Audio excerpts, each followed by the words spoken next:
A blind knight that uses echolocation, viewing the dark, treacherous world through sound.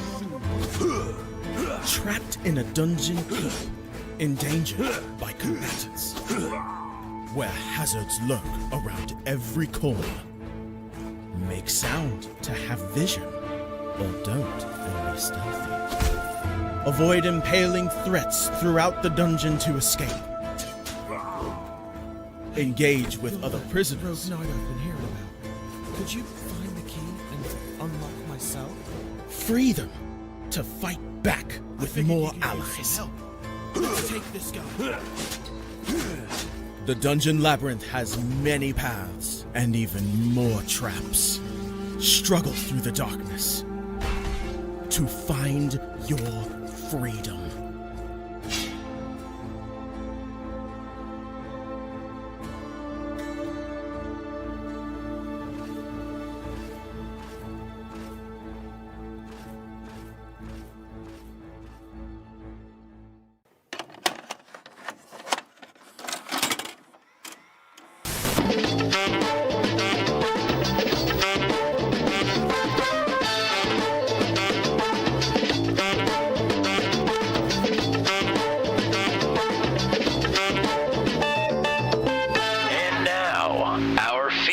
Presentation.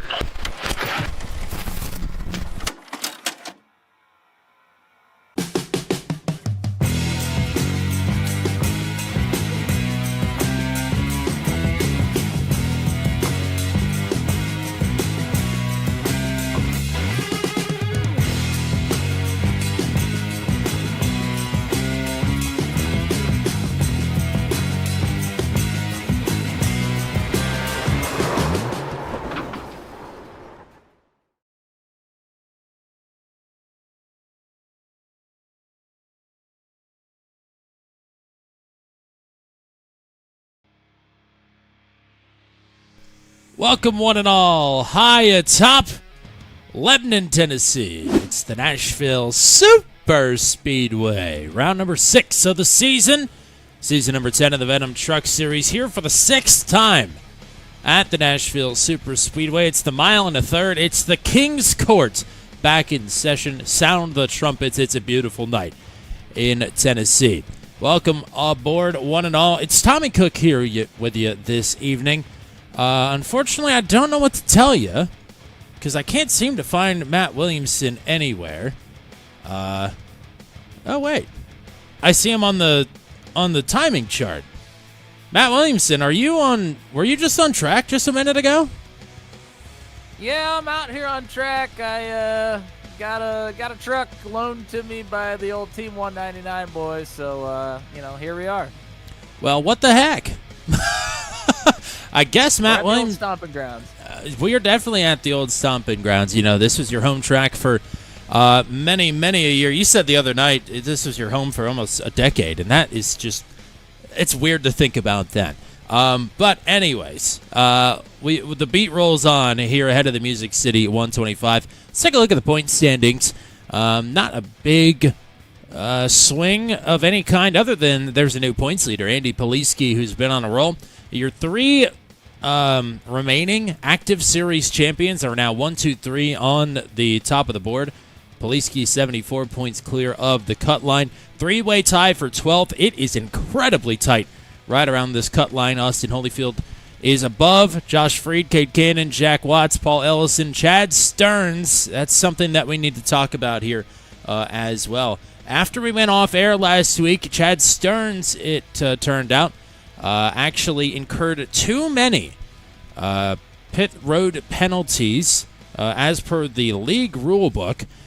So statistically, he won last week's race. It turns out, though, that he was dropped to the end of the lead lap, which gave him a 19th place finish in the point standings. So that is why Stearns sort of fell down the pecking order a little bit.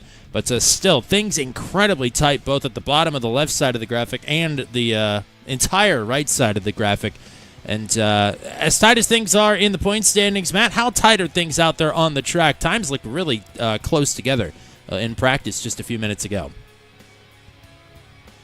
Yeah, I think single lap times are pretty close. I'm not sure about long run speed. I did one I should say longer, about a 33 lap run.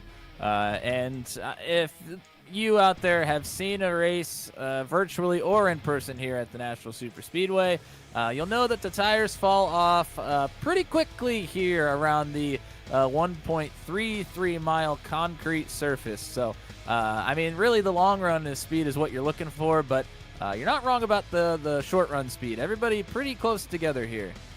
Had to hide the series logo in the bottom right so we could take a look at the weather conditions here. Sun continues to go down, but a nice handshake between the ambient temp and the track temperature. A cool 75-degree concrete track surface here as we continue into the nighttime. Let's take a look at something that I actually have not looked at yet. First of all, we'll bring this back up. We'll go ahead and hide the weather bug. And tonight is round number 2 of the Car Inside in-season tournament. And here is how the results from New Hampshire last week are stacking up. Of course, Garrett Rainey beating Andy Ducato. Andy Poliski with his technically run-around finish advancing on over Rodney Matney, who went out on the first lap last week. Kate Cannon advanced over R.J. Starcevic, who didn't actually even get to race. Paul Ellison over Steve Roman. That was actually a tightly contested battle. Kyle Zittel with his first top 5 of the season last week, and good timing for it. He beats Josh Freed to advance on to the second round. Eric Breeding survives over Brantley Gainey, who also had early race issues, Breeding into the second round. How about Rob Williams beating Brian Mitchell? Williams is on to round number 2, and he gets to square off with the driver who is certainly the shoe-in for most improved up to this point. He's 5th in the overall standings, Jordan Journeau. Will have to face off against the Team 200 driver. Want to say hello to everybody that's hanging out with us here this evening already in the chat for the Music City 125. Hello to Don Golden. We are live. Hopefully you can see us. I just checked the feed. We are going out, so hopefully that issue is sorted. Oh, yes, it is. Okay, it's in the chat. Hello to Bailey Marie Modicek. Hello to Joshua Modicek in the chat, saying moo for the second week in a row. Great looking truck. Joshua Rutherford says tonight he might not die, and that is good. We got Zach Lockett message of support here. Lockett's run pretty well here in the past. And thanks to everybody that is hanging out with us here this evening. As we're about 2 minutes left to go until we get going. We've been here 4 seasons in a row now, including tonight. 6th time overall with the series. And there's a pattern. We average 3 cautions per event, but we've never exactly had 3 cautions before. We've had 2, we've had 1, we've had 0 here last season, and then we've had 2 races with 6 cautions. If the pattern holds up, we went 2, 6, 1, 6, 0, so tonight should be 6. I mean, what's the vibe? This truck is looser than it's ever been. It seems like this track is pretty low grip, even in these cool temperatures. I mean, are we feeling a 6-banger here tonight for our flagman? I don't know. It's kind of hard to say. I mean, yeah, it's slick, but to me it feels like you just kind of slide up the racetrack and you can usually catch the truck. I mean, on cold tires, the first couple laps are certainly very, very touchy. You do not want to just try and full throttle hammer down without really being in control of the truck and trying to drive it straight. So, I mean, the first 2 or 3 laps on new tires, you really got to be careful. But after that, I feel like you can pretty much get after it. The only issue is you might not want to because of tire saves. So it'll be interesting to see how everybody plays this one with their own strategy. I think strategies might be all over the board here tonight. So Matt Williamson making his second career points-paying race with the Venom Truck Series. Of course, finished 5th at the Bristol Dirt Track last season. Excited for him to get another crack at it here tonight. One more thing to say before we get into tonight's starting grid. It's football-themed. Not everybody participated, but some interesting football paint schemes out there on the circuit here this night or this evening. We'll point out as many of them as we can as the night rolls along. It's time to go racing here at the Nashville Superspeedway, round number 6 of the season. It's the Music City 125. And with the pole, once again, it is Brody Gunter who will lead the field to the green flag. His luck here at Nashville Superspeedway has not been very good, but at least he can grab the pole here this evening for the 11th time in his career. John Kay will line up to his outside. He's come close to victory here on multiple occasions. Jan Van Leer will start on the inside of Matt Schlosser on row number 2. Row 3 is Zach Lockett on the inside of Kyle Zittel, who's coming off his first top 5 finish of the season last week. Sam Baumgarten didn't get the race last week because of the update. He's been fast in practice all night. He'll start in 7th to the inside of Garrett Rainey, who has a podium here in Truck 200. Austin Holyfield and Joshua Matacek, the Mississippi boys, they're making up row number 5. It's Hayden Palumbo and Cade Cannon on row number 6. Jack Watts and Chad Stearns, that'll be a group to watch there on row number 7. Row number 8 is Frank Sirachi. Good morning, Frank, and good morning, Matt Williamson in the 21, starting in the 16th position. Joshua Rutherford and Andy Ducato on row number 9. It's Corey Rutherford and Cole Maxwell. On the 10th row, we've got 37 drivers who are looking to get after it here in just a moment. Rest of the starting lineup is going to scroll by. Take note of Andy Poliski down there in the 29th position. And Lucas Carver, the driver that finished in the bronze medal spot last week, starts in 31st here this evening. Well, I don't want to have you give away your strategy, but what is sort of the strategy mind that you have going into this one here this evening? Yeah, I mean, for me, I'm starting kind of like right in the middle of the pack. I don't know. I don't want to lose a ton of track position because it is somewhat difficult to get it back here. But, I mean, you certainly don't want to shred the tires either because you fall backwards in a really, really quick hurry. It is a really fine line between running a good pace and trying to save tire here. I mean, I think it kind of depends on how this thing plays out. If we do get the green flag runs or if we do have quite a few cautions, it's really going to throw a wrench in this thing if indeed there are a lot of cautions. Let's see how it all plays out. The Music City at 125 here from the Nashville Super Speedway is green.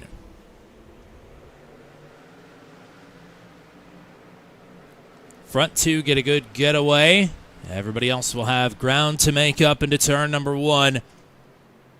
For the lead, Gunter clears K outright. And the caution is out. Multiple drivers around. And down into the grass.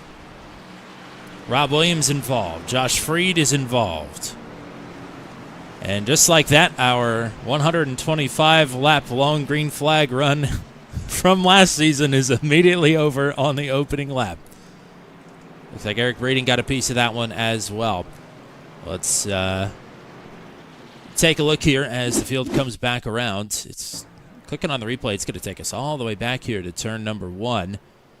All right, so there is Breeding, and it has already happened in front of him. That is Cole Maxwell. That is already sideways. So we'll back this up. I see a Matt Williamson in this picture. Yeah, you'll just want to go close to me. Okay. So here we go. So looks like Maxwell's trying to maybe just drive it in a skosh deeper. I will say, though, Maxwell is sideways, but Breeding, or rather Josh Freed, is already getting jacked up there. And Rob Williams piles in. I mean, there was already going to be a different accident. Yeah, there were a couple different things going on there. I was afraid I was going to get slid because I don't know who it was underneath of me, but felt like they were really pushing it deep, so I was trying to slow down just a little bit to not get slid up into. But, yeah, I think Cole expected me to kind of send it in there a little bit harder. So I don't think anybody is out from that, but there will certainly be quite a few drivers with a bit of damage to fix. There is Eric Breeding driving off of pit road. Cole Maxwell, Josh Freed, Rob Williams, Gary Clark, all still getting some damage fixed. Doesn't look like RJ Starcevic took to the grid, which is unfortunate. And Steve Roman, for some reason, I think just came off pit road. So he is 2 laps down. 3 laps into the race, and he's also the race leader apparently. That's got some things messed up on our end, that's for sure. You also notice this was the Music City 125, and I think somebody mistyped the middle number there. We're going 115 laps here this evening, which there is a precedent for in series history. Seasons 2 and 5, we ran 115 laps here, but this race will now be 115 laps once again. So, Steve Roman now will be, I think actually this will put him back on the lead lap, so he was only 1 lap down, must have just started from the pits and came out behind the pace truck. Either way, Bertie Gunter has led them all thus far. I believe it was season number 7. Gunter here was towards the front of the field, and on lap number 2 got taken out in a somewhat similar incident to what we just saw here on the opening lap, where a little bit of contact at a turn number 4 took out quite a few drivers. It was a big, big crash, much bigger than what we just saw. I think we just had a problem further back in the pack. Lights are back on the pace car, and we're going to stay under the yellow here. So how does an early yellow sort of, I don't know, shake you as a driver? If you're ready to go and all of a sudden you're right back behind the pace truck. I don't know. I don't know if it really shakes things up too much, especially since it happened literally right there in the first lap. What it could potentially do is, let the energy get more amped up because you've been waiting this long to go, and now you got to wait longer. So, I feel like it could potentially cause another one more easily. So hopefully that doesn't happen, though. Cautions breeding cautions. We've seen it before in Venom. We've seen it here before in the Nashville Super Speedway. Usually if you can escape with 1 or 2, you're doing something right. But certainly a 6-pack is not out of the question. So we'll see how this one continues on. Hello to Nathan Carroll. Turn on Joshua Modicek and Jack Watts. And Andy Ducato says, ahoy from pit road. Ahoy. Yes, that is an unfortunate start to the race. Still plenty of time to overcome. And we'll see how it all shakes out.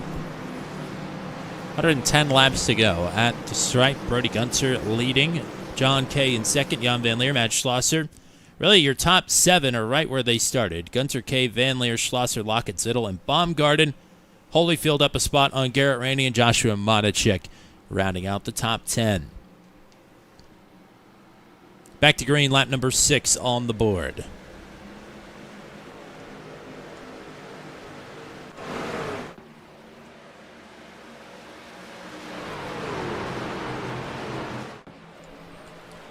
This time, JVL firing off nicely on the bottom to the inside of John Kay for second. Kay right up to the wall.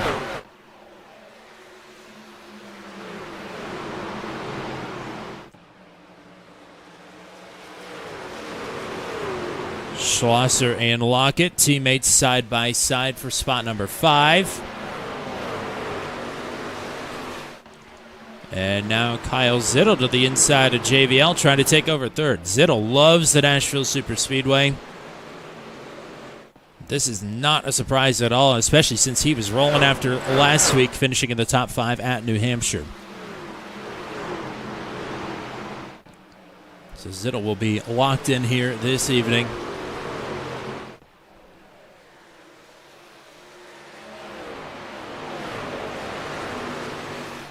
Hello to Robin Modicek.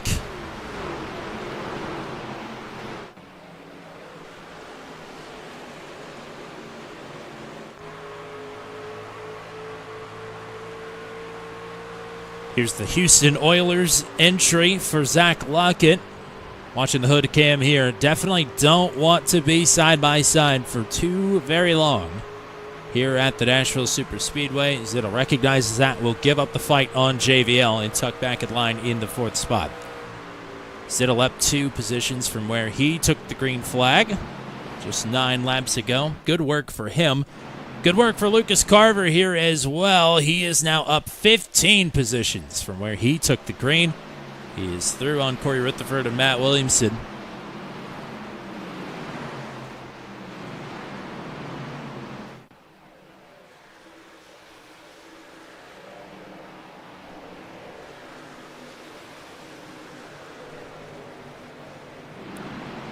A lot to be sorted out here further back in the pack. A little battling just outside of the top 10 now.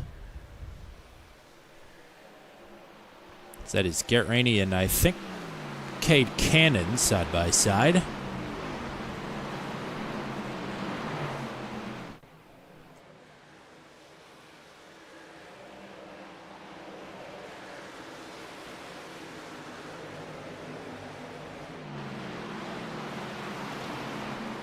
A little bit further up the road, Holyfield and Modicek, Sam Baumgarten all right here. Still rocking the Chick-fil-A scheme with the numbers on the rear quarter panels instead. Always a great look.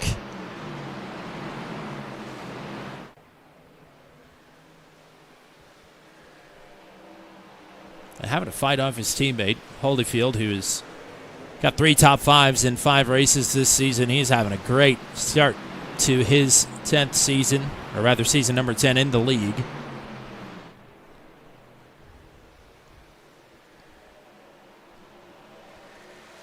We'll jump back up the road just a bit. Kyle Zittel still applying the pressure here on Jan Van Leer. And side by side inside the top 15, Lucas Carver trying to continue his march forward, making moves around the outside here. Not an easy thing to do, but he will do it on Joshua Rutherford, so give Carver 15th.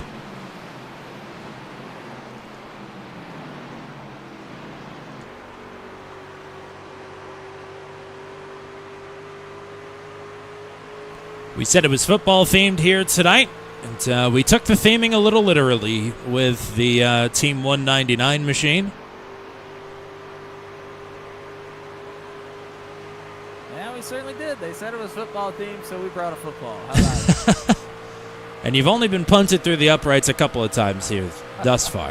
And we'll hope that counter stops. Yeah, mostly in practice, so yeah, hopefully no punts of the football here throughout the night. I will say, battling on the outside of somebody, I felt like, especially Corey's putting up a good fight. I may have gone a little too hard with the tires, so I don't know. We'll see how it shakes out, but I'm not feeling too good about my tire save right now.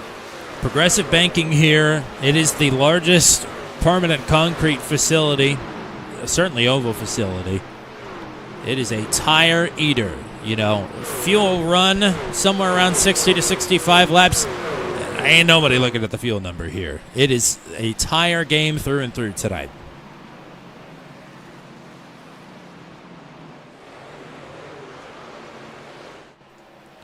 Jump back up the road here. Holyfield and Baumgarten now side by side for 8th as Modicek has moved through. Modicek up 3 from where he started this race. 1 second lead for Brody Gunter at the front of this field. So he is not under any sort of threat from John Kay at the moment.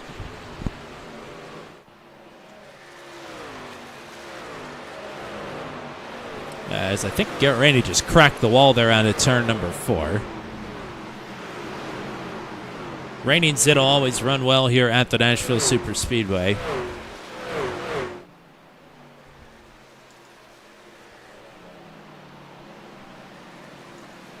So back to Frank Sferaci and Jeremy McKinnon side by side here for 13th. McKinnon has almost won this race before as well. Led a lot of laps in New Hampshire last week. Didn't come away with the win. McKinnon trying to be helped through here by Lucas Carver, who just continues to march his way up through this field.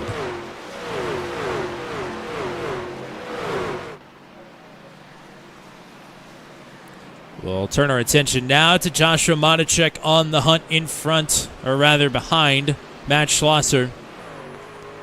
Two drivers who are quite familiar with one another now, racing against each other in multiple different leagues. As Modicek there putting the right side up into the wall, trying to get onto the top of the 04 Schlosser.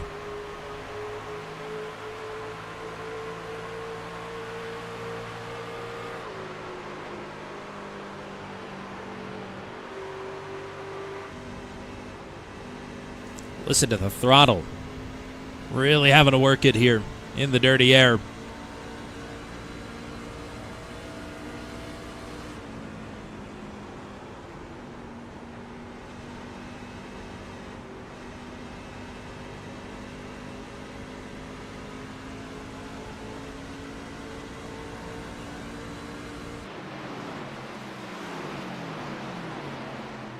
Back to Baumgarten and Holyfield. And Sam Baumgarten, as they're making contact behind them. Sam Baumgarten's run so well this season, and the finishes just absolutely do not reflect that even a little. So hopefully his march forward continues. He's slipped back a couple from where he started, but he's certainly looking to have some good long-run pace. As Rainey, Cannon, and Stearns are using each other up behind this battle for spot number 8. Rainey and Cannon making contact. Stearns trying to take advantage.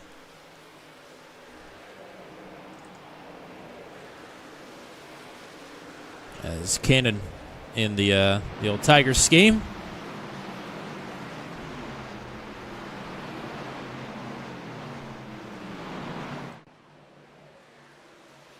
Oh, there's one truck in the wall. That might have been Joshua Matichek, and it was. That was not insignificant.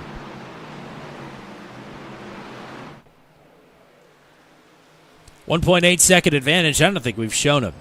Brody Gunter is the race leader. John Kay running in the second position. There's Jan Van Leer in third. Kyle Zittel running in fourth. He's got Zach Lockett coming up to him quite quickly. Lockett running in the fifth position. Got a lap truck between them, but there's Matt Schlosser in spot number 6. Joshua Matichek runs in the 7th position. Austin Holyfield in 8th. Sam Baumgarten in 9th. And Garrett Rainey in 10th. Lisa Kelly cheering on Tyler Burgert. Burgert in the 30th spot right now. As there's a problem for Jordan Journeau. He is off into the grass in the infield, but brings it back on in 22nd.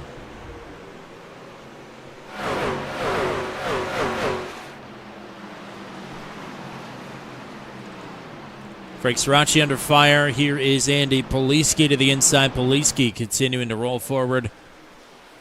And again, if you missed it, Chad Stearns won last week's race. But had too many penalties on pit road for race control's liking. They said statistically you keep the win, but you do not get the points. Andy Poliski, if you look at the points sheet, got the most points last week after finishing in the runner-up spot. He got the winner's points, but not the win itself.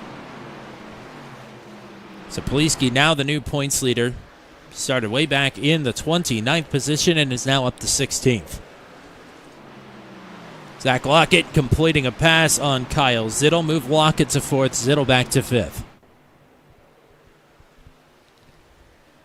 A lot calmer at this end of the racetrack. What you get from about Austin Holyfield on back, there is still a lot going on.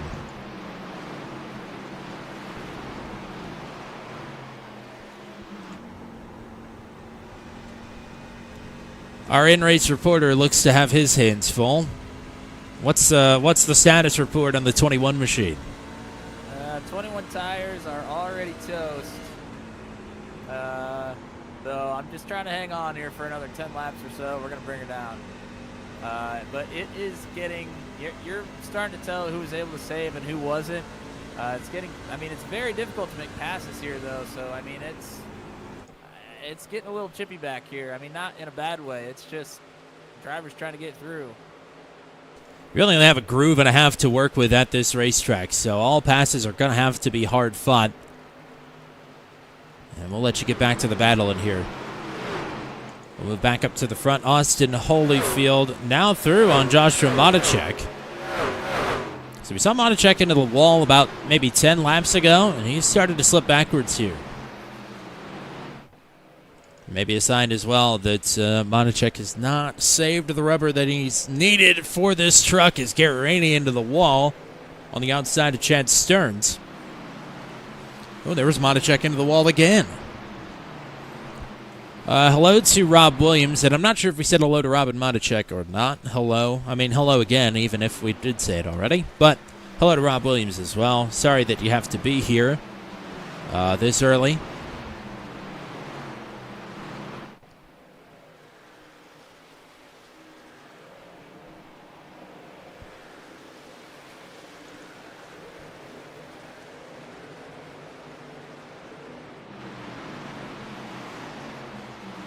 .30 laps in. So the early pit window will open here shortly for some drivers who are thinking about flipping this race on its head or that desperately need some tires here. They'll have the opportunity to come down and get some. Looking at the lap time fall off, about 1.4 seconds for Brody Gunter, but of course he's still got clean air. So that doesn't quite tell the whole story. If we're looking at lap times as well, Gunther's times are starting to fall off, and John Kay and Jan Van Leer are both faster than the race leader right now. That gap has come back down to 2 seconds. Gunter in clean air. We saw at Atlanta 2008 a few weeks ago. Gunter, just got up into the wall there. Gunter struggled a little bit with keeping the tires underneath of him there as well.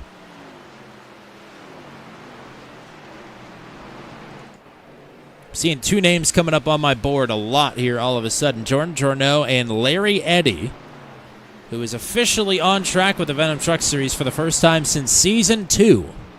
It's been a long time since Larry Eddy has been with the VTS. Thought we were going to get him a few weeks ago. Finally got him tonight. Further up the track, Andy Poliski threw on Joshua Rutherford, and Rutherford is hung out on the high side. Ellison, Corey Rutherford, and now Andy Ducato tried to take it 3 wide and smacks the wall in the tri-oval. We've got issues. Caution is out. And that is a big pileup, including our in-race reporter, Matt Williamson, sliding to the inside wall. Corey Rutherford is there.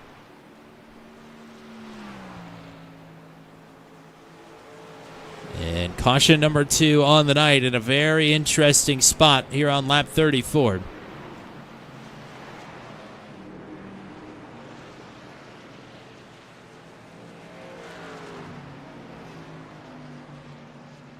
We will take a look at this here in a moment, but we want to confirm that all of our drivers are coming down pit road here. They should very well be.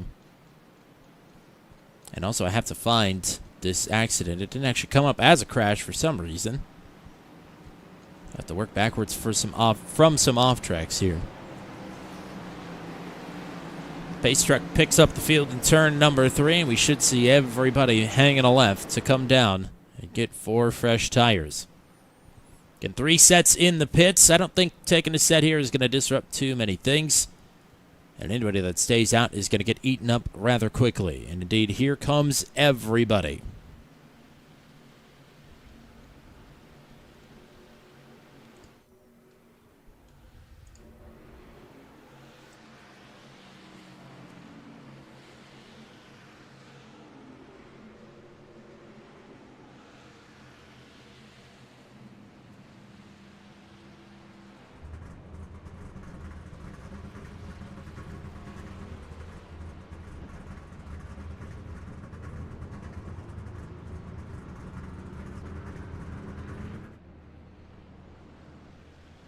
Watching the exit cone, race off goes to Brody Gunter, John Kay, Jan Van Leer, Cade Cannon out 4th. I would imagine that's a 2-tire stop for the 88.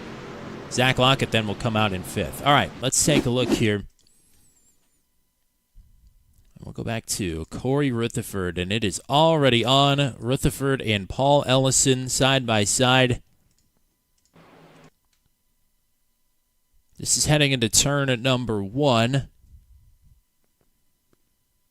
Rutherford I would imagine, just has cooked the front tires at this point, slides up the track, Elson is already getting Arrow loose, I think, and then Rutherford will come and make some actual contact and finish him off. Then there's a third Rutherford, or rather a second Rutherford with Joshua.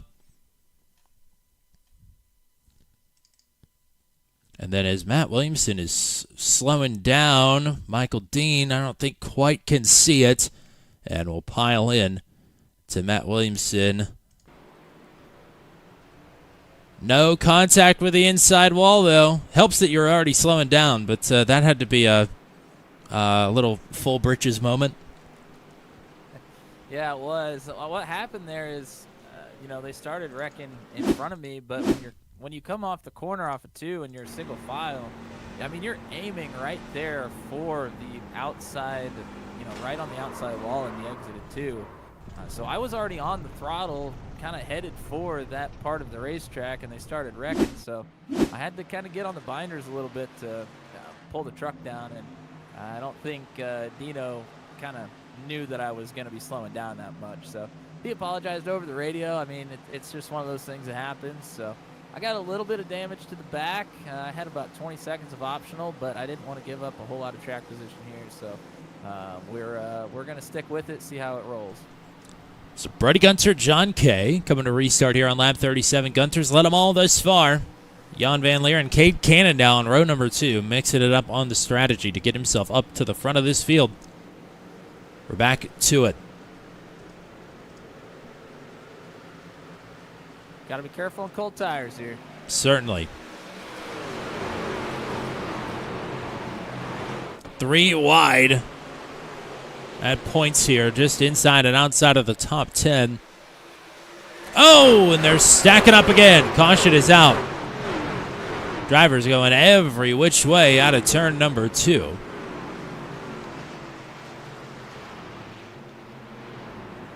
And we'll try it again. Let's take a look here.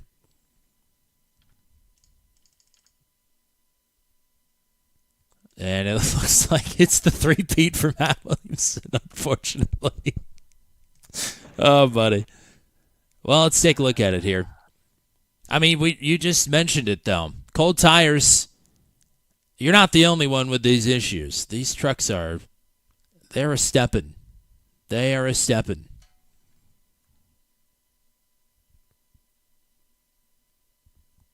So as Matt's trying to walk it and save it, Steve Roman piles into Jordan Journeau. Hayden Palumbo going to get a piece of that. Tyler Bergert is in the mix.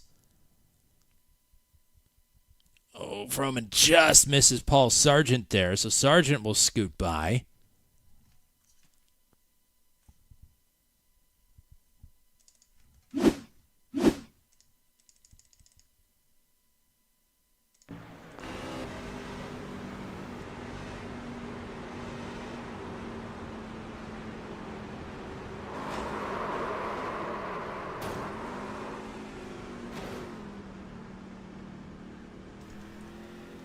So this will mix things up once again. Cade Cannon already abandoning ship on the two-tire strategy from the looks of it anyway. He is down, as are Maxwell, Williamson, Freed, Palumbo, Bergert, and Corey Rutherford still getting some damage fixed from the last one. Well, what is the prognosis here? Yeah, about a minute of optional. I am going to the back, and I'm just going to stay there. There's really no point for me to even do this at this point. So, yep, this was a fun experiment, but this may be the last time this season. Well, it's not, first of all, because I mean, the plan is for you and I to do the iRacing Super Speedway race together, so that will be interesting. I will say there's an asterisk to that right now, though, because we can't actually find somebody to direct that broadcast, so that is kind of an issue. We'll see if we could get that fixed. But I will be on track for sure a little bit later this season. I'm going to take on the Portland road course. I'm excited about that. The other thing that I think is interesting there is that's your first trip into the corner with any sort of rear-end aero damage. I mean, that certainly could have played a part in that one as well. Yeah, I don't know. I also took a much shallower angle than I meant to. It was just not a good piece of driving. And right as Although I definitely got out of the throttle and kind of saved it, but it just snapped right back around again. So I don't know. it's funny, right Little as I inexperience in the truck there, probably. right as I said that, Rob Williams put the exact same thing in the chat. So we're looking out for you here. Oh, and Tyler Bergert in the chat, Nick Lower in the chat, cheering on Austin Holyfield. Holyfield in the top 5.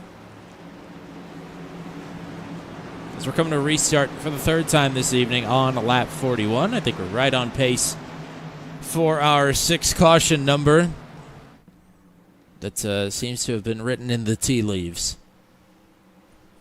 Gunter and Kay, as they have been all night, are first and second. Gunter is going to mash the gas. And we're back to green here on lap 41.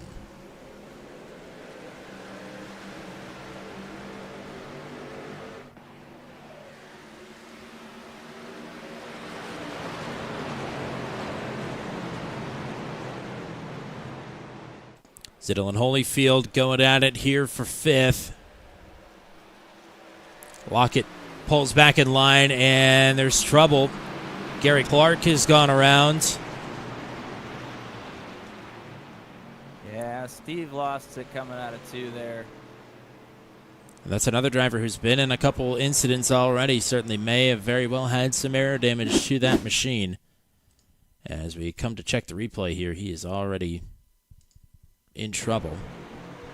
So Steve, is drifting up the track and then is trying to lock the brakes down from the looks of it. And we'll collect Gary Clark in there as well. I'm sure Steve... Night is not over for Steve, of course, but he's already looking forward to the Nutty or Beeswax race at Bristol next week.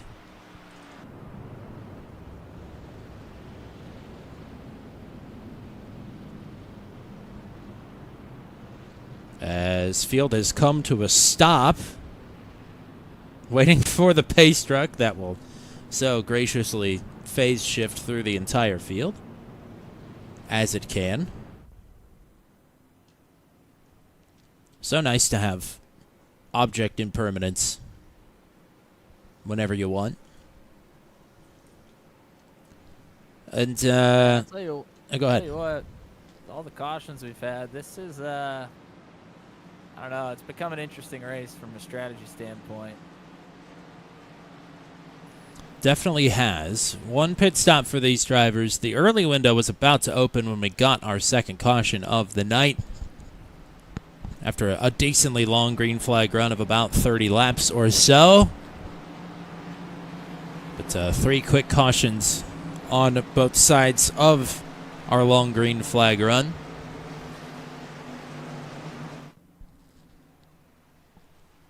Puts this one in an interesting position. Certainly, if you are looking for a little gamesmanship, you could see another scenario where maybe one more caution and you can at least give it a go to make it one stop on fuel. I will say, we've had 2 races in a row with long green flag runs to the checkers here. And it has come down 2 seasons in a row to one driver trying it on one stop and another driver just blasting by on a 2-stop strategy, essentially. Yeah, I think all hope of that might be gone at this point.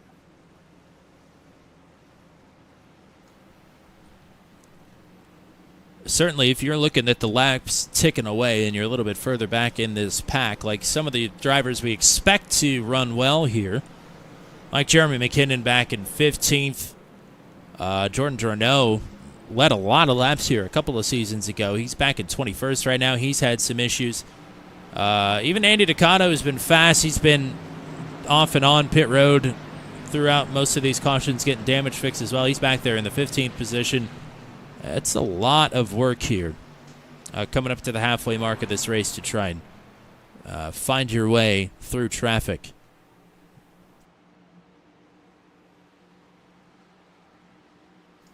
Somebody doing some bracket work in the chat. Appreciate you.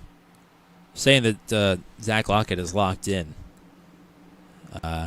I'm glad you are paying attention to that because I am not. But, yeah, the car inside in-season tournament has had a lot of ups and downs, to say the least, here this evening. Here at Nathan Reynolds Playground, Nashville Superspeedway. So, appreciate Mr. Burzo for doing the work here. Gunter still the leader. Kay still in second. That has not changed since the drop of the green. JVL and now Zach Lockett on road 2. Zittel and Holyfield on road 3. Back underway. Schlosser from the wall to the apron to secure 8th. Kay will solidify 2nd. As Corey Rutherford in the chat says he is out. There's Monacek almost getting taken 3 wide there by Carver and Poliski. But they will sort it out one by one. Mr. Pringle cheering on Brantley Gainey. Gainey inside the top 20. As Brady Gunter proved towards the end of that long green flag run, he is not infallible. Does that give John Kay a little bit of hope here? Trying to keep Gunter in check here in the early part of the run, and he's still got him to a truck length. Headed back into the tri-oval. Lots of close battling here.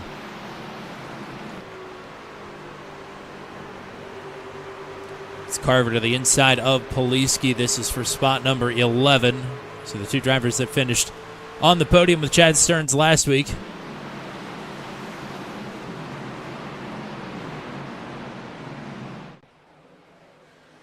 Speaking of Stearns, he's going to work here on Monacek, who again is right up alongside the wall there in the tri-oval. This is the battle for 9th as Poliski comes out ahead of Carver for 11th.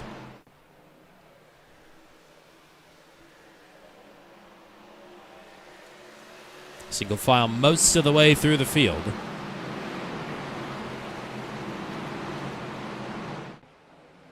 Monacek running about a half lane higher on entry than Matt Schlosser here.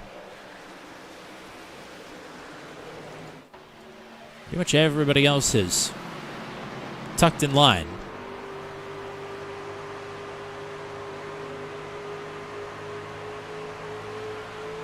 Riding here with Zach Lockett, looking back at Kyle Zittel. Truck length between them now.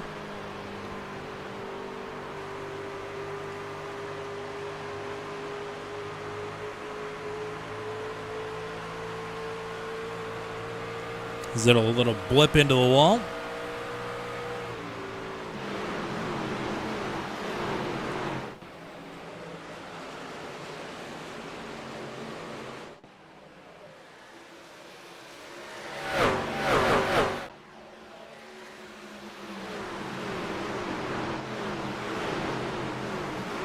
Looking back to Garrett Rainey and Jeremy McKinnon. McKinnon going to make the pass. So Poliski, Carver, Ducato, and McKinnon are all moving up little by little here after the restart.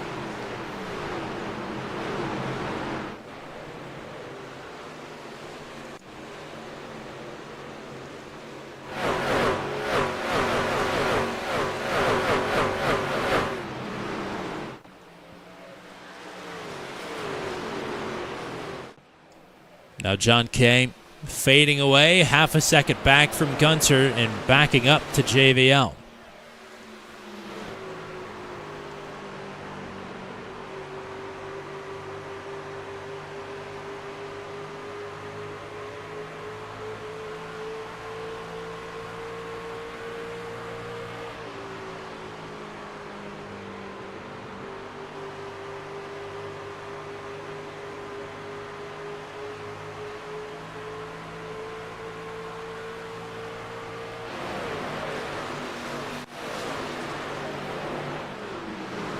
Stearns underneath of Monacek trying to take spot number 9. As they go door to door. There's some contact there. Lucky that neither of those trucks came around. And Monacek will prevail, at least for now. Try and combo it into a move on Schlosser, who leaves the door open there into 3. Schlosser hangs on to 8th. So essentially 8th through 12th are all right here, nose to tail, all trying to make moves on one another. And we go back up now to 2nd. John Kay, a wiggle up the track. Hello to Allie Hill. I don't know if we said hello to Allie or not. She popped in the chat right as one of those cautions came out. But here is John and Jan.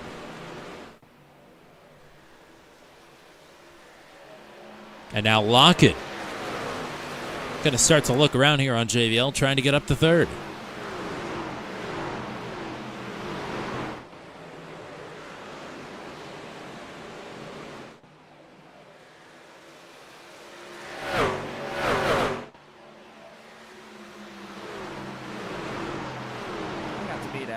Weekend. Yeah, how was the whole Venom experience there? It was a really, really great time. To be honest, even better than I expected. I expected it to be good, and I expected it to be fun. It was even more fun and than I thought it was going to be. I really cannot say enough about the camaraderie with that group. It was just a grand old time. So. Yeah, shout out to everybody that was there, and anybody that wasn't and hasn't been, you certainly need to go, because it is a very awesome time, yeah, you got to do it at least once, that's for sure. I'll tell you this much: I would have much rather have had your weekend. But certainly, that sounded like a great time. Definitely, we'll do our best to get back down there. Hopefully next year. That. Would be a fantastic time. As this is a 4 abreast battle, just about. Monacek, Stearns, Poliski, and Carver under a blanket here for 9th on back.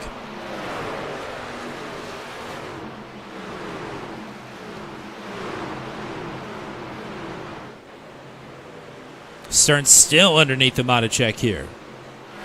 Oh, Carver up into the door. Poliski out of 2.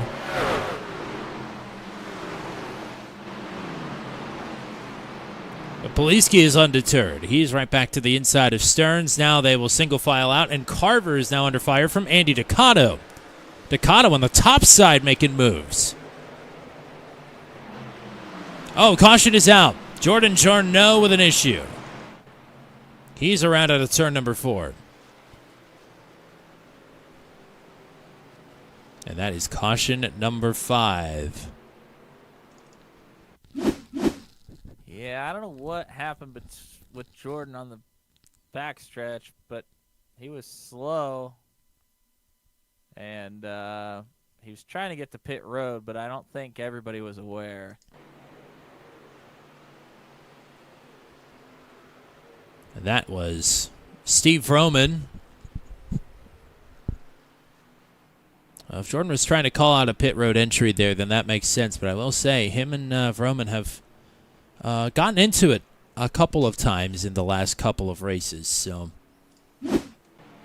certainly the timing of that and the people involved are interesting, but certainly there could be nothing further to look into in that situation. I think Jordan did hit the pitting in button to let people know, but it was like right in the middle of turns 3 and 4, so I think it was just too late for Steve to really back way out of it like he probably needed to, or get to the top side. So it was, yeah, I think it was just one of those situations. Well, if we weren't sure about the strategy before, I think this will pretty well clear it up. Right about the halfway mark of the race. Yep. I think everybody's going to come down here and get tires probably. We got 2 sets left, so I would say this is probably going to be it. We're going to take tires here and probably come in another time, I would imagine. Some people might try and stretch it, but that would be interesting to say the least. It would be miserable, is what it would be. As hello to Ryan Clooney in the chat. I would imagine probably cheering on Frankie and Andy Ducato. Got to meet Ryan Clooney this weekend also. Nice.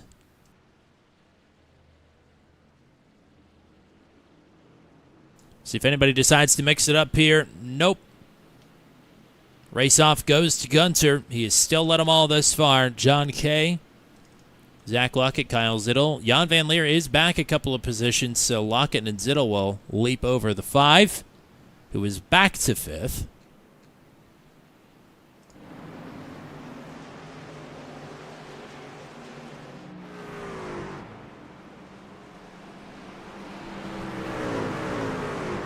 Well, all damage is now fixed, so maybe we'll have a little bit of a better shot here. Okay, that's good news. I'll tell you this much. The Venom Truck Series came to play here this evening. We started 37 drivers. That's quite a few. Looks like we've still got 34 running, if I'm not mistaken. Back to Gary Clark there in the 34th position. So if history says anything, we've got one more caution before we are done.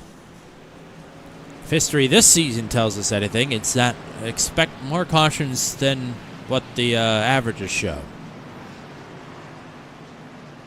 So potentially a 7th caution, or even, dare I say, an 8th caution could be in the works. I'll tell you this much, with as hard as these folks are racing, and now everybody on fresh tires once again, the end of this race is now in sight. I think the aggression is only going to continue to rise from here.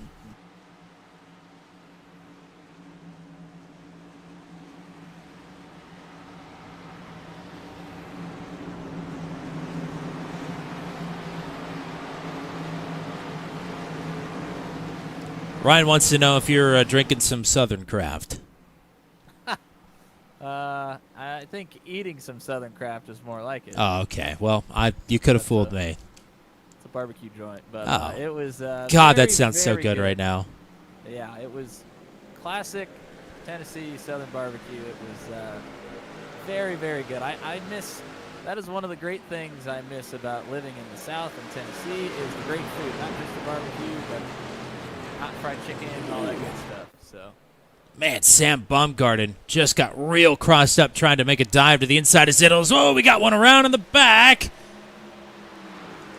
And that was Michael Dean. Dean will bring it to a stop. And that is caution number 6. Southern Craft definitely sounds like a whiskey. Prove me wrong. But barbecue, man, that sounds really good right now. Dino, I mean, that's the fresh tire special. You could tell he's got his hands full trying to save it. Mark Ossier, I don't think realized that Dino was trying to make a save there and pounds him in the tailgate and sends the 73 around. And that's really all that happened there. Do you want to go back to the restarts, though, and show Sam Baumgarten? I mean, he tried to really dive it underneath the Zittel here. And Zittel not going to leave much room, as you would understand. He's got K to his outside. There's exactly a truck width there. Good hands by Baumgarten. Still sawing on it. And Jan will get one of those spots he lost on pit road back. And by this time, the caution is out. So Baumgarten now will be restarted on the outside. That was good work there by the 6.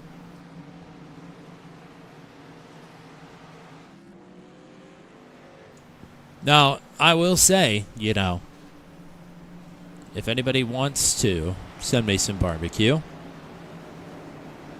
anytime we're broadcasting, not even tonight, just anytime, send her over. No complaints from me. I'll take a rack of ribs. I'll take some brisket, even some pulled pork. No complaints. I'll take whatever you want to send. Boy, I tell you what, I had some of the best pork belly I've ever had in my life. This is just mean. It was spectacular. I gotta stop thinking about it. Anyway. You talk about classic Tennessee barbecue. That was a classic Tennessee restart for Brody Gunter. He had checked out, pulled that inside line so far along with him that Zach Lockett was able to get through on John Kay. This will be the first time tonight that JK2 is not to the other direction, the other flank, if you will, of Birdie Gunter. So we'll see what Lockett has for Gunter here from the race lead. No surprise, 0-1 going to stick to the bottom. This will now put John Kay to the inside of Kyle Zittel, his teammate. Zittel's got to be loving the run that he's on right now. 5th at New Hampshire last week, running in the top 5 literally every single lap here this evening. He's had an outstanding night at a track that he loves. And we're going to Bristol next week, a track that KZ won at a couple of seasons ago. So the decent one is having a decent run. That could very well continue. Rob Williams wants to know if you made it to a Waffle House this weekend. That is one place I did not make it to, but I did make it to Cookout. And you know what I'm going to ask. I did make it to Buc-ee's as well. Oh, that's not what I was going to ask. What are you going to ask? Well, did you get any Zax sauce this weekend? That's what I want to know. No, I wasn't going to. Oh, my God. You You didn't have to tell me. Madison told me I was not allowed to have Zaxby's without her, so I abided by the rules set forth before the trip. Well, that was also a rule for me as well. You just didn't know it. Birdie Gunter to the restart zone. We're back to it.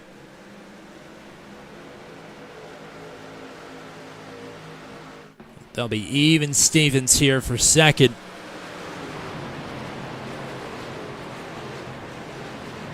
Okay, a little bit bouncy there down low. Lockett around the outside trying to solidify that second spot. Not quite going to get it. Kay stays side by side.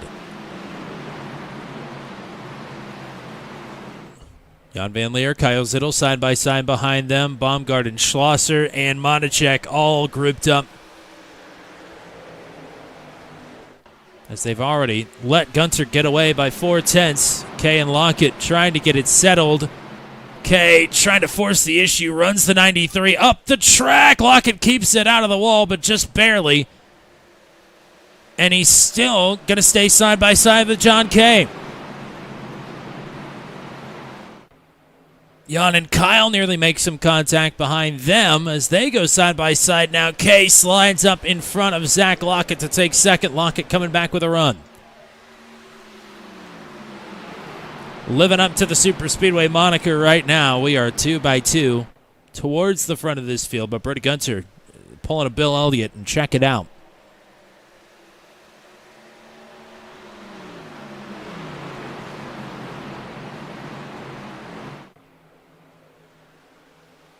Oh, Jan trying the slider. Zittel has to roll out of it.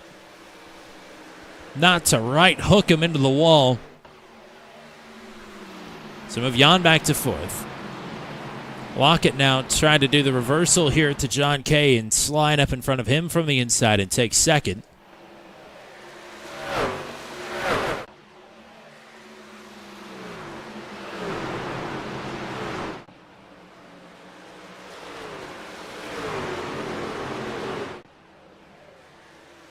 Oh, one truck in the wall hard further back. I think that was Andy Poliski. And it was. And Poliski slammed the wall. We'll try and follow up on that here in a moment, but Poliski is back outside of the top 20. Still side by side for second. Now Kay will pull out ahead on the outside. That's the good news for him. The bad news is Birdie Gunter is 1 1/4 seconds in front of this field. He has checked out already.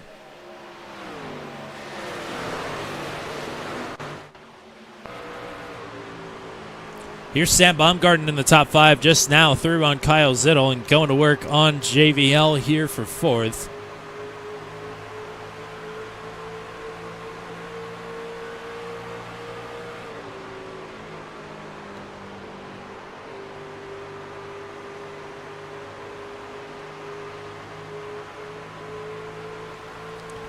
Lockett, a little scrape of the wall there, throwing up some sparks.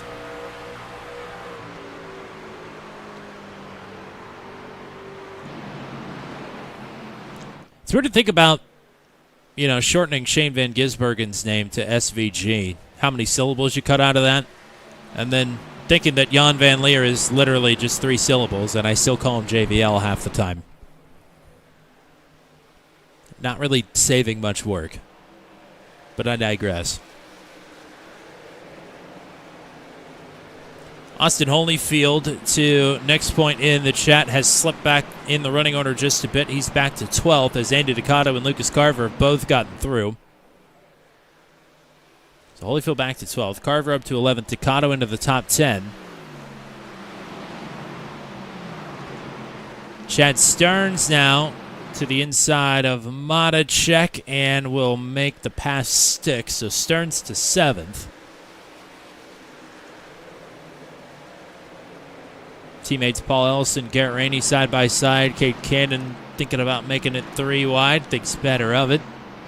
Back up the road to Schlosser and Ducato side by side for 9th.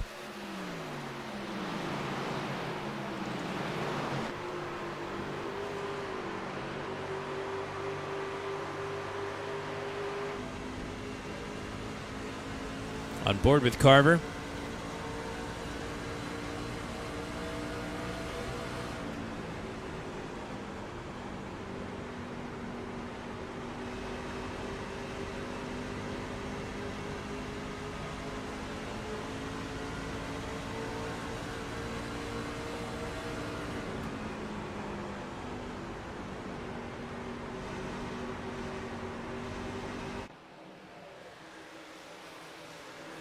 That's Austin Holyfield fighting back to the inside of the 89. Just a Scotia contact there through the tri-oval.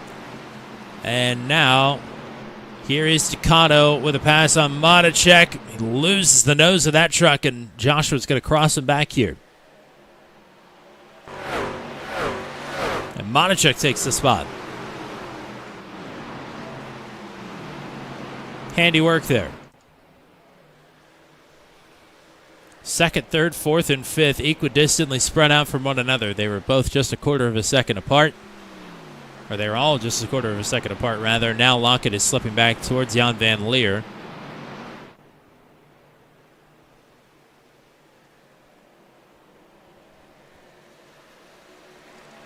Good at the lap times. John Kay is doing his best to reel Brody Gunter back in. Just about a tenth of a second quicker last time around. Just saw him lose the nose a bit, though, and walk it up the track. That's not going to help. Yeah, and Gunter still managed to pull out by another 0.3 last time, just off the heels of that mistake alone for Kay. Kay is coming back to Zach Lockett here. Ooh, there's a truck in the wall.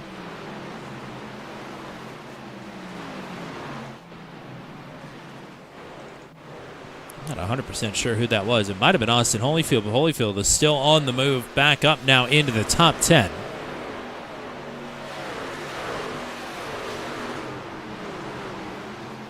Andy Ducato still with his hands full on Joshua Matacek.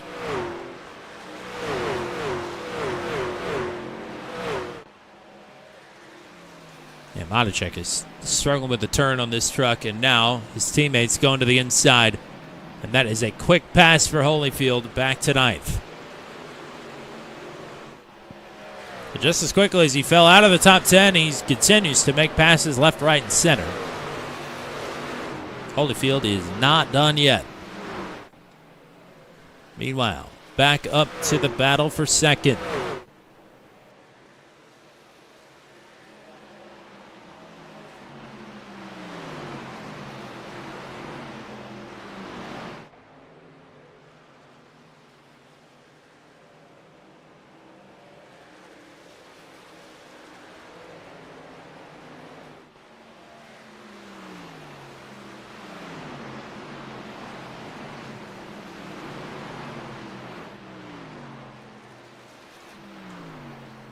Saw a whole bunch of shuffling further back in the pack, and it looks like Jeremy McKinnon just had an issue, but we're still green.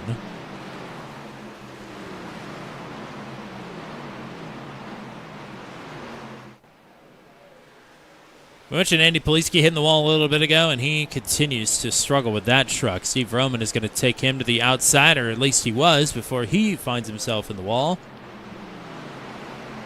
Poliski running back in 23rd. There is Chad Stearns to the inside of Kyle Zittel to try and take over 6th.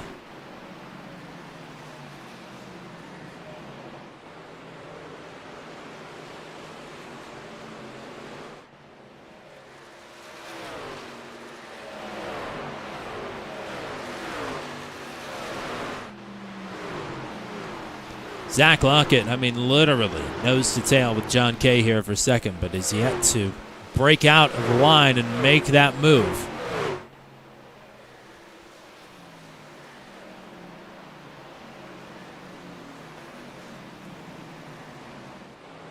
Stearns completes the pass for 6th and continues his march towards the front of this field.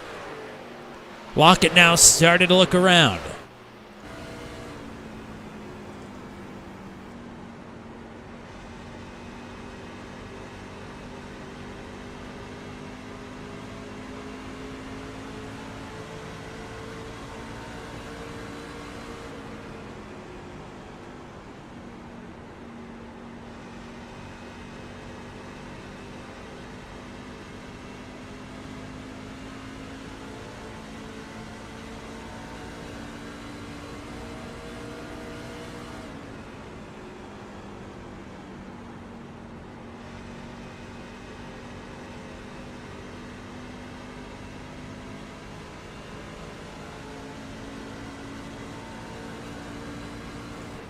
And Lockett just as quickly as he starts to apply the pressure, he fades away. We'll jump back now to Matacek on the inside of Carver, trying to hang on to 10th. Carver going to have to go the long way around to make it stick.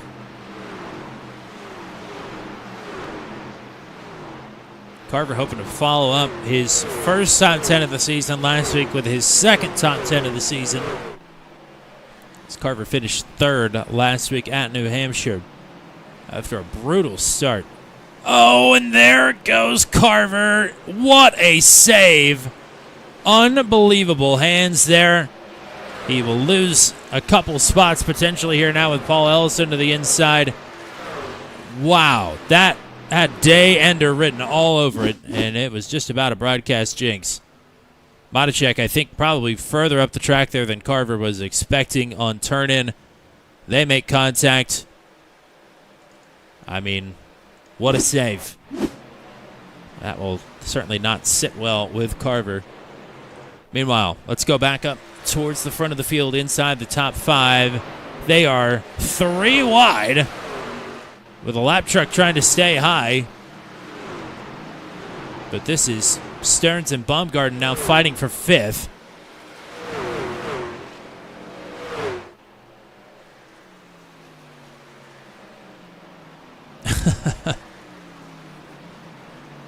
Rob Williams saying that Lucas Carver was rolling for divine intervention on that one, and I think he may have got it. As Stearns completes the pass, he's up to 5th. Back up to John Kay, who now not only has Zach Lockett still with a truck length to spare, but now Jan Van Leer is on the move here. 2nd, 3rd, and 4th separated by a truck length each.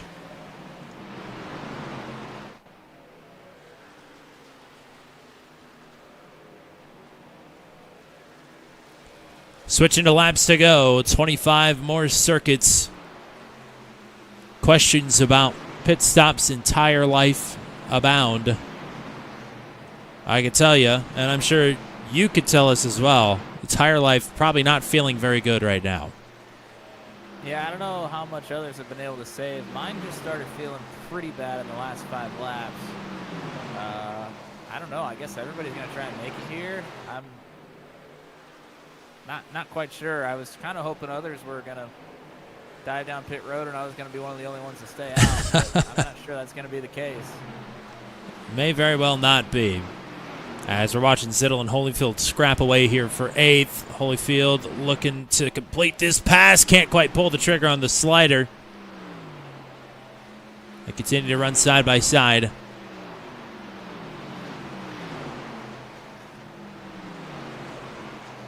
John Van Leer now with some separation to 2, Kay and Lockett.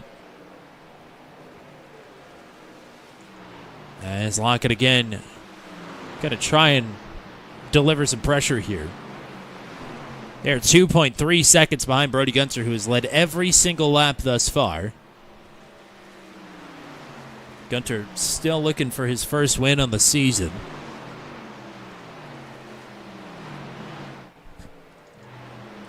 Let's go back to Zittel and Holyfield.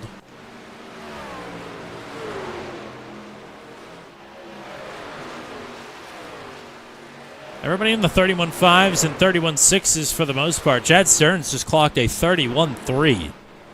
Stearns is catching this group here from 2nd to 4th very quickly.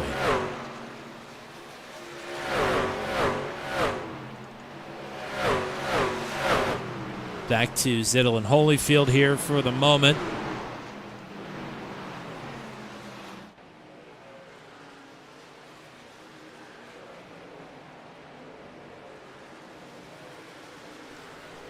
And now we go up to Lockett, who just had a look to the inside of Kay, but falls back in line.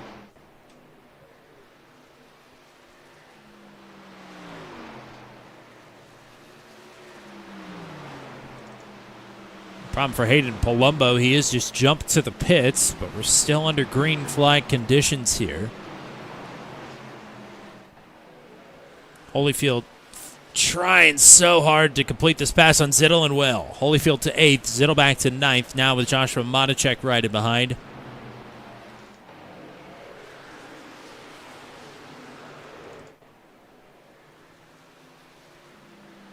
Lockett had just faded back a couple of truck lengths, now has closed that gap right back up.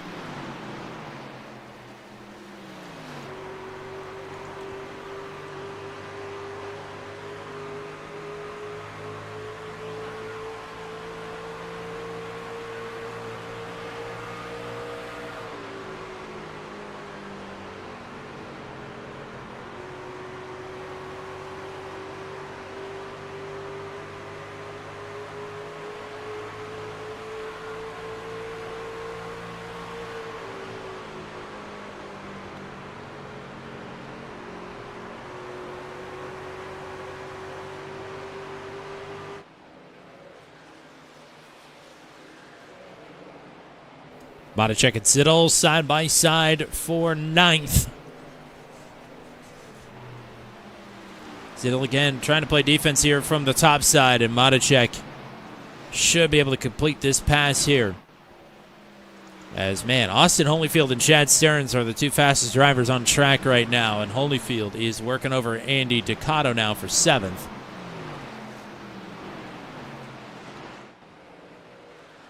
Stearns has caught Zach, or rather is passing Jan Van Leer, and has just passed him, in fact. So Stearns is up to 4th. Now Stearns will have to try and catch up to John Kay and Zach Lockett, as they'll continue to ride 2.5 seconds behind Brody Gunter, who has led every lap thus far. And now the caution is out, and Cade Cannon has found his way around.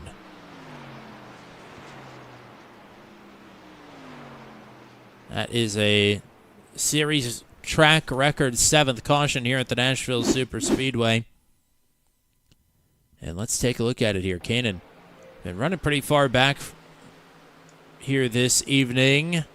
Whoa, Joshua Rutherford carried it way deep on entry there and sends the 88 truck around. That was a huge speed differential between those two. See if we can get a better look at it here. Cannon, one of those drivers right there on the bubble for the playoffs, or rather for the chase. I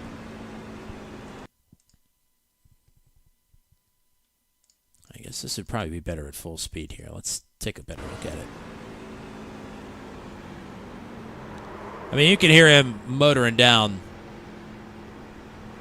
trying to turn down the track a little bit, but that will send the 88 to the back of the line here.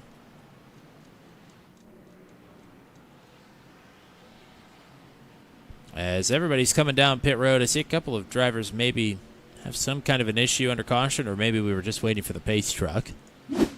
Let's take a real quick look here to make sure.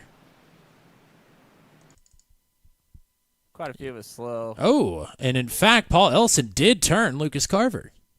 Oh, did not see As that. there was a big checkup for the pace truck there, and Ellison getting into the back of Carver and sending him around. All right, let's see who is going to mix it up here. Race off pit road is going to go to Brody Gunter. Gary Clark is out second, but he is not on the lead lap. That will put now Joshua Monacek to second. John Kay out third. Chad Stearns, Matt Schlosser now up to fifth. Jan Van Leer, Zach Lockett, Sam Baumgarten, Brantley Gainey in ninth. That's a big swing for him. And Andy Ducato now rounds out the top 10. Austin Holyfield and Kyle Zittel, two mainstays of the top 10 this evening. We'll restart on row number 6. Lucas Carver back to 13th. Well, I think things are going to get wild now with 13 to go. Yeah, I don't think there's any doubt about that. This is cold tires. Everybody's going to be fighting for spots. This could really get ugly. You and I have seen ugly before. I mean, certainly this is no short track ugly. No. That's not even what I meant. But it's it could get pretty ripe here pretty quick. Be the very lucky 13 to go when we get back to the stripe. Brody Gunter has led every single lap thus far. And will that stand? Will he continue to show the way? Or does anybody have anything? As you can see, Joshua Monacek frantically scrubbing the tires on this machine. Presumably a 2-tire stop for the 60 gets him out in second. John Kay and Chad Stearns on row 2. Stearns very fast on the long run. What will he have for a 13-lap dash to the checkers?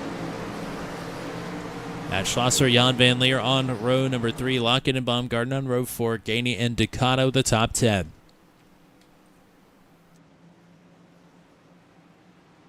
"13 laps to go as Gunter heads to the restart zone. Back to it. Good getaway for Gunter. Monacek stacking him up a bit on the top side. Kay looking to get clear for second and try and keep his sights set on Brody Gunter. Kay is clear. Oh, and they are stacking up and spinning. A couple of them go around further back. One of them is Frank Sirachi. We are still green. They all clean down into the grass on the backstretch. Sirachi and Lucas Carver, the other one involved. We'll try and get a better look at that here in a moment if we can. But now 12 to go. Lots of battling up here in the top 10. In fact, Gunter and Kay are the only two that are not side by side. Back to Baumgarten there in 8th, as that's a hit of the wall there for the 60 of Monacek. Stearns gets in line behind the 60. Now we'll duck to the inside. Lockett, Schlosser, and Van Leer nearly 3 wide there for a moment. Baumgarten taking a look to the inside of the 5. Purple lap for Brody Gunter, 29.99. A 10.5 quicker than John Kay last time around. Kay 7/10 back.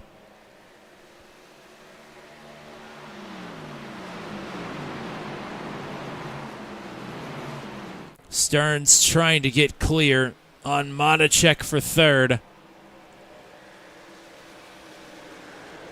Can't quite do it.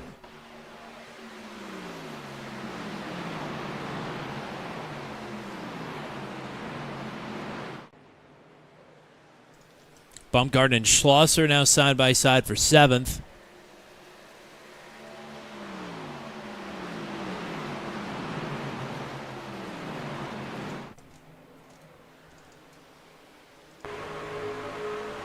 This is Lockett's view of Matacek and Stearns being side by side. He's going to throw himself right into the mix, try and push his teammate clear of Matacek, and he does just that. Stearns is clear to roam. And Lockett now going to try and occupy Matacek, even as he fights back to the outside of the 05.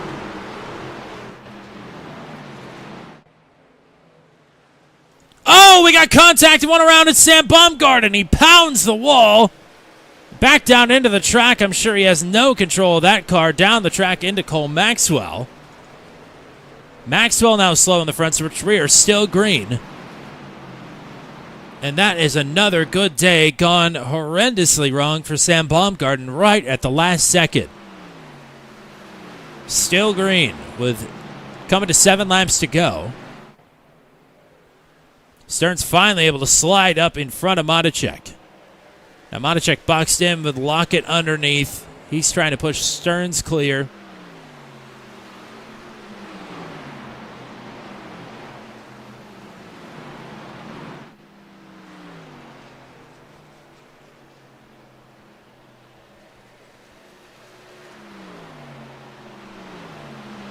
All this is happening behind John Kay, who is a second and a half off of Brody Gunter. Gunter, as it turns out, he was untouchable. Thought maybe we had a little doubt lingering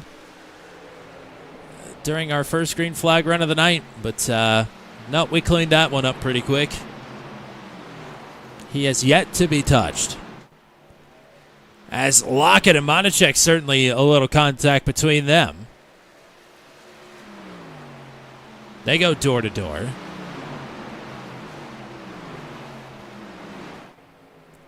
Matacek fighting tooth and nail, presumably on old left side tires here, and another door check there to the 93.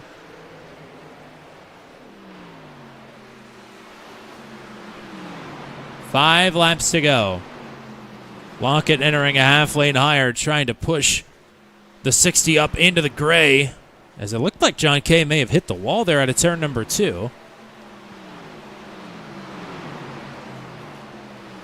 And these two are fighting hard. They've got Jan Van Leer, Matt Schlosser, and Austin Holyfield waiting in the wings, should they start to take each other out. So Andy Ducato and Brantley Gainey fighting for the last spot in the top 10 behind them.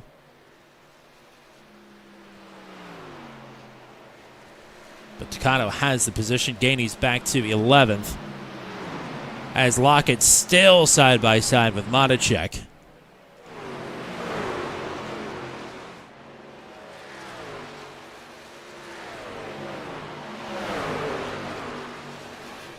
Jan Van Leer is going to get into the mix. Try and push one of these two clear.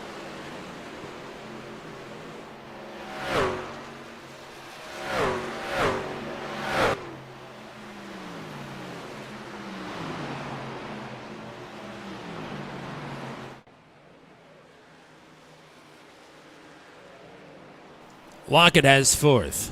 2 laps to go. 2-second lead for Brody Gunter.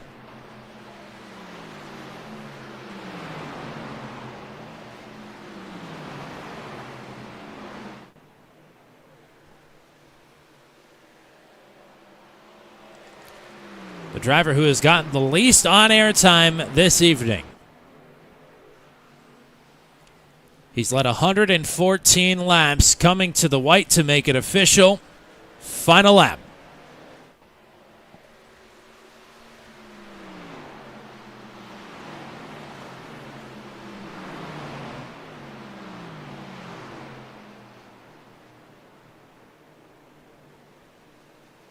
It has only happened a couple of times before. One of those times was another driver named Brody Gunter. For the first time in season number 10, it will be the 0-1 of Brody Gunter taking the race victory. It's the 11th win of his career. John Kay, Chad Stearns on the podium, Zach Lockett in 4th. Jan Van Leer is going to sneak the 5th position away from Joshua Matacek on the final lap. Matacek, Schlosser, Holyfield, Zittel, and Gainey over Ducato for the 10th position. That's a season best for the 22. It's certainly a season best for Brody Gunter. Only one podium thus far this season, and that changes here tonight with an absolute whooping.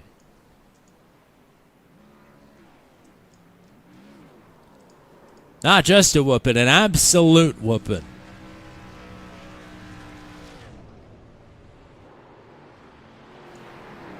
A little moonwalk action.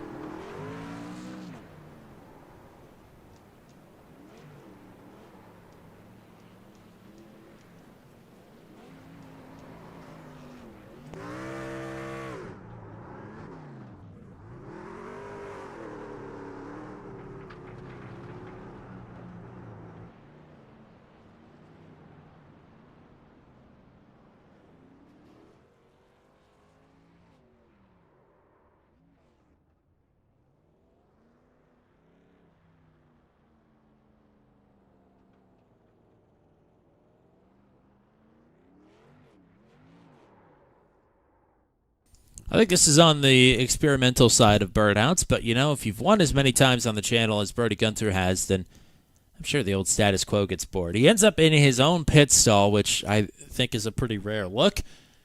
But Gunter will take the win here this evening, and we'll give you the rest of tonight's finishing rundown here in just a moment as soon as I get my life in order. We could be here for years, unfortunately, if that were actually the truth. But let's give you tonight's finishing grid. Gunter with the win. John Kay in second. Chad Stearns will round out the podium. Fourth place for Zach Lockett. Jan Van Leerens, the fifth position. Joshua Modicek, Matt Schlosser, Austin Holyfield, Kyle Zettelin, Brantley Gainey are top 10. Andy DeCondo then will finish in the 11th. 12th for Garrett Rainey. 13th for Paul Ellison. Jeremy McKinnon and Eric Breeding, your top 15. 16th for Michael Dean. Matt Williamson will finish in 17th. 18th for Andy Poliski, Jack Watts, and Mark Ossier, your top 20. 21st for Paul Sargent. It is 22nd for Steve Roman. Joshua Rutherford in 23rd. Kate Cannon and Josh Freed, your top 25. Frank Srirachi will finish in 26th. Lucas Carver, very disappointing in 27th. Likewise for Jordan Jorno in 28th. Tyler Berger, Cole Max will round out the top 30. Sam Baumgarten in for a top 5 here this evening. Instead, will have to take 31st, and that is a crushing blow for what was a great night for him. Gary Clark in 32nd, and then the retirees from here on out, Hayden Palumbo in 33rd, RJ Starcevic 34th, Corey Rutherford out in 35th, Larry Eddy in 36th, and Rob Williams in spot number 37. So we'll fade the music, and we will start to go in search of tonight's podium finishers, as they're not all in here yet. Chad Stearns might be another minute or so. Why don't we get Matt Williamson's thoughts on the night here, I guess, to start things off, and we'll let you hop in for the interviews here in a minute as well. But, 17th place here tonight. You were in the thick of the problems all night long. I'm sure a start and stop race like this is hard to get any sort of momentum going. Yeah, I was going to need to use some strategy to be able to really make something happen, and I never got that opportunity.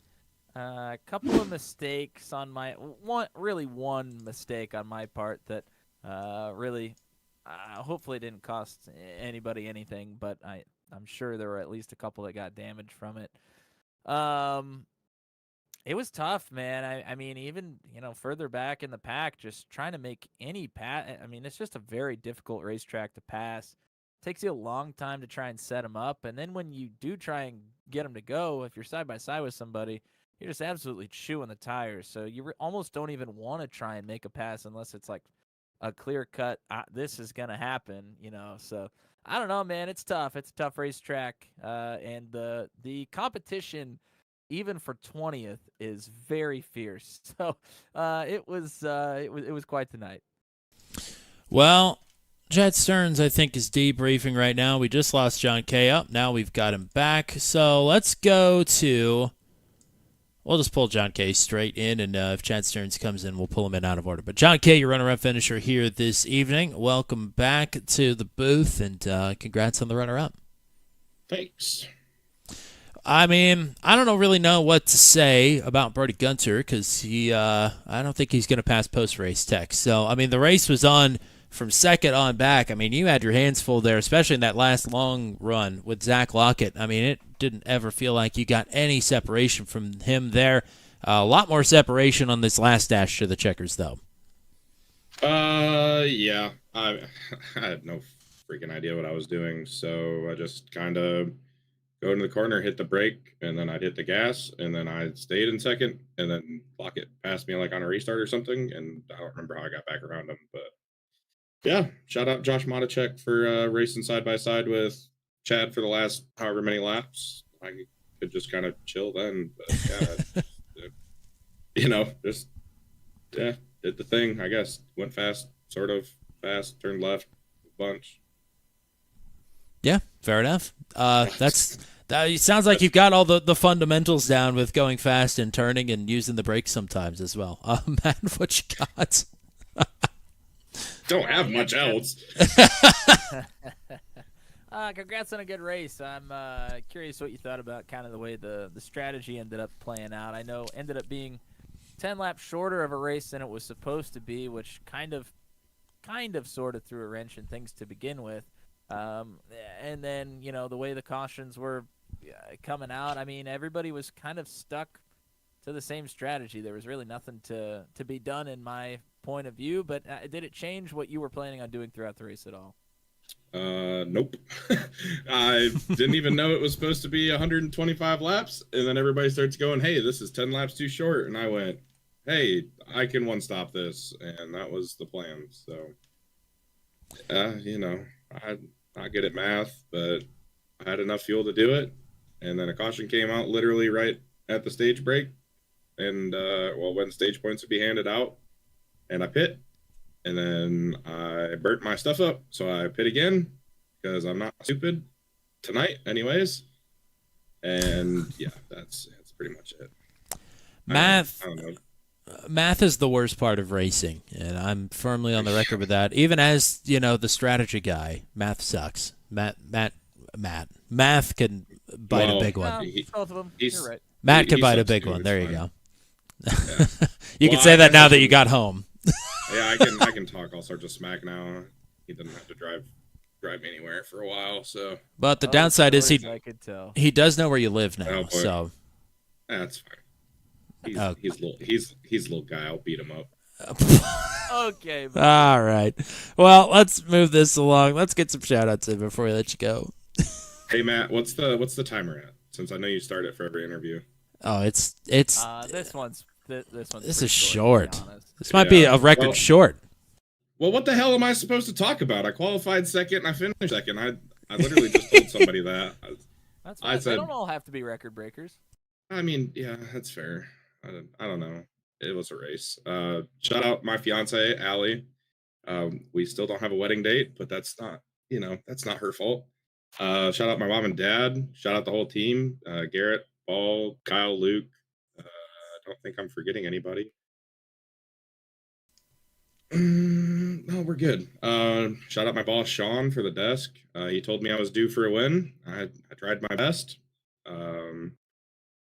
Kind of hoping Brody would just lag out or something because I couldn't touch him. About the only thing I could have done is if I'd have wrecked him on lap 2 of a run, but that's a little aggressive. So shout out Couch. I don't know if Couch is watching or not. Shout out to anybody else that might be watching from Eldora. I'm terrified to find out who might be. Shout out Noah Gregson because I got to meet him after missing out on meeting him the first time. Shout out Ricky Thornton Jr. too. He won the World 100 after telling me to practice and if I want to get better at something and chase my dreams. And apparently everybody said he sucks at Eldoris, and he won, so he's an inspiration. I'm wearing a Justin Grant shirt, so shout out Justin Grant. Shout out Bobby Pierce and his whole family. They're incredible people. Yeah, that's about all I got. Shout out Southern Craft. God. That was delicious. Shout out Tommy for going viral. I mean, you're not, I'll keep my words to myself. Great. Thanks. You're doing fantastic, friend. I'll say that. Okay. Yeah, I am now. Shout out our Lord and Savior Dale Earnhardt Sr. Race Hail, praise Dale. Yee. I'm out of here. Get me out of here. Amen. Congrats on the second. Amen. We'll talk to you at Yeah. Bristol next week. Oh boy, yeah. No, you're not. I'm probably gonna end up wrecked. It's all or nothing. Okay. All right. See you, partner. Bye bye. Party hard, friends. Well, Chad Stearns was just in the waiting room, and then he left. So I guess we're moving on to Brody Gunter now. I don't know. This could be the quickest Victory Lane interview of all time, because the guy that won the Tech Tape Pole Award then proceeded to lead every single lap and was not under threat really at any point. I mean, what can you even say about a race like this other than congratulations, and we'll see you in the tech line. To get fiber internet. First race with new internet, no longer on CenturyLink, and I am 1 for 1 with it. So I would say it's pretty good. So yeah, I mean, what a great run I feel like for me tonight. A great redemption for how I've done at this track in this league so far. Since my previous finishes have been DNF, DNF, and DNS. So to actually be able to make it to the end of the Nashville race and actually come out on top, and like you said, very dominant run. I mean, I think I led every lap, like you said. I think I took the fastest lap as well, won the stage, kind of did everything I possibly could have. I would say, did my camera at least work? Did I get that figured out though? Oh well, here's the thing: is that's a Matt Williamson tool. I don't have that, so I couldn't tell you if it was working or not. You'll have to try again next week. Oh man! Brody probably didn't even know that I was in the race. I was. No, I did. you. I saw you in practice, and I heard little bits and pieces of people talking about you. Oh boy. Well, do you have anything for your race winner here? I mean, congrats on the race, but I don't really know if there's anything more for you to say about the race itself. Let's hear a little bit about the real life racing endeavors that you got going on. You've been busy recently. Yes, so it was kind of a last minute decision, kind of like Tuesday, like the day of last week at New Hampshire to go there, and it was so last minute I didn't even get a spotter to the day of the race. Oh boy. So yes, very last minute.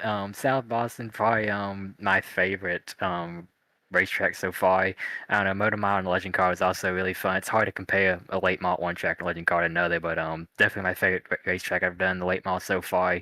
The multiple grooves you can run the race from the apron to the wall has been was crazy and awesome. Track is super fast and fun, and very prestigious as well. I mean, it has an actual like pit lane.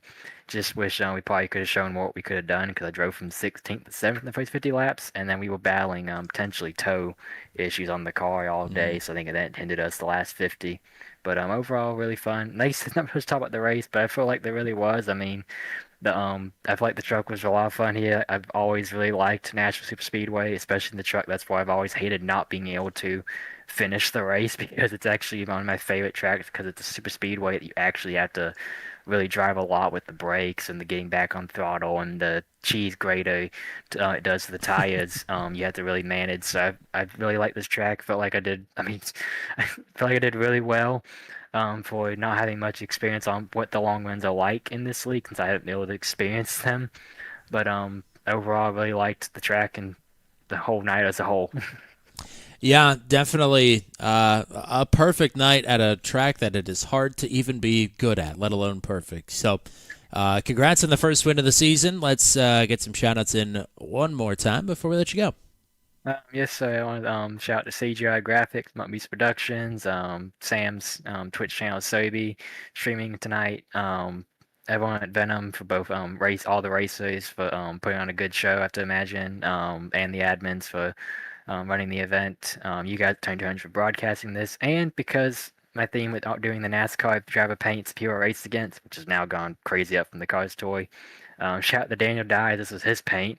Early quarter midget mentor and really good friend, and to see him now in trucks. This is actually his first podium finish, this track, in this same paint, so actually really cool to win in that. He finished second, just a measly 20 seconds behind his teammate Chris Anekis.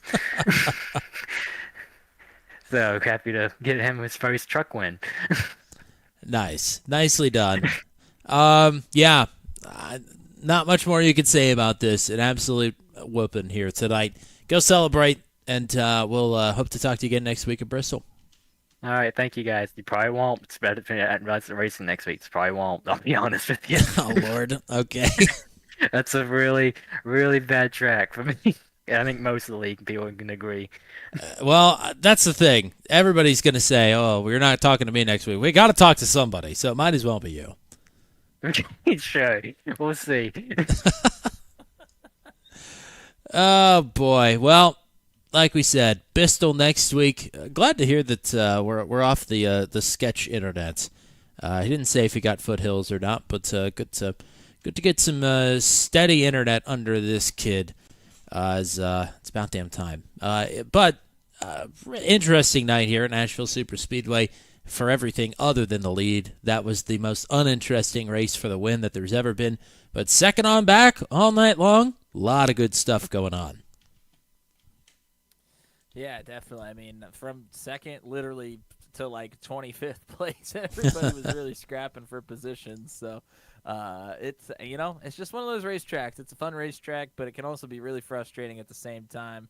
But I think that's part of the reason why it's been on the schedule for the last 4 or 5 seasons in a row. Mm-hmm. So, it's just a unique, fun, frustrating racetrack and makes for pretty good racing. So, shout out to all the drivers out there. Hopefully I didn't get cussed out too much while I was on the racetrack.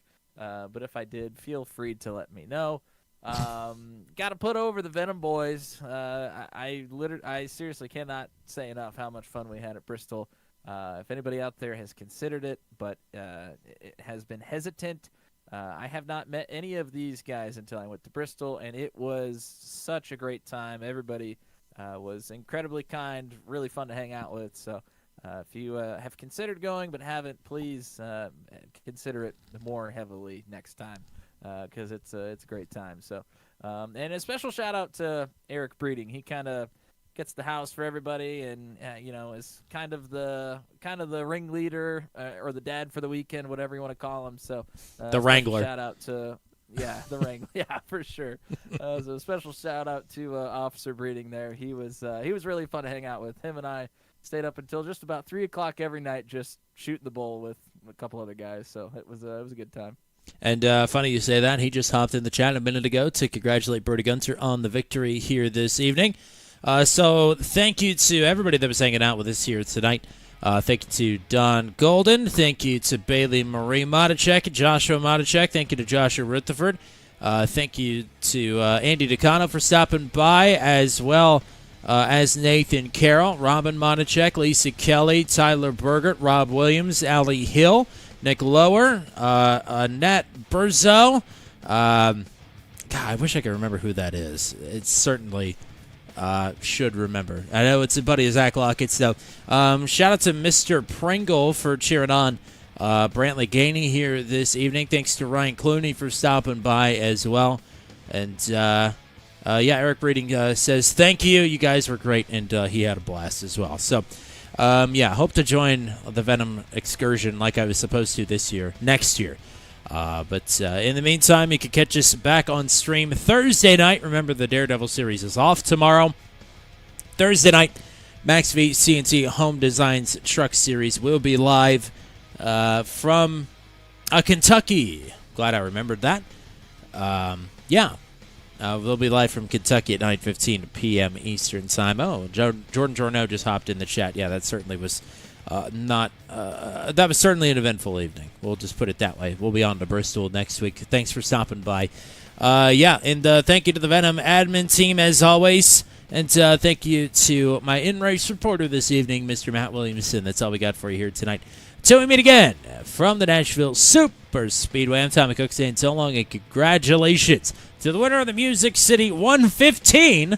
It's Brody Gunter for the first time this season, the 11th time in his career with the Venom Truck Series. Have a good night, everybody.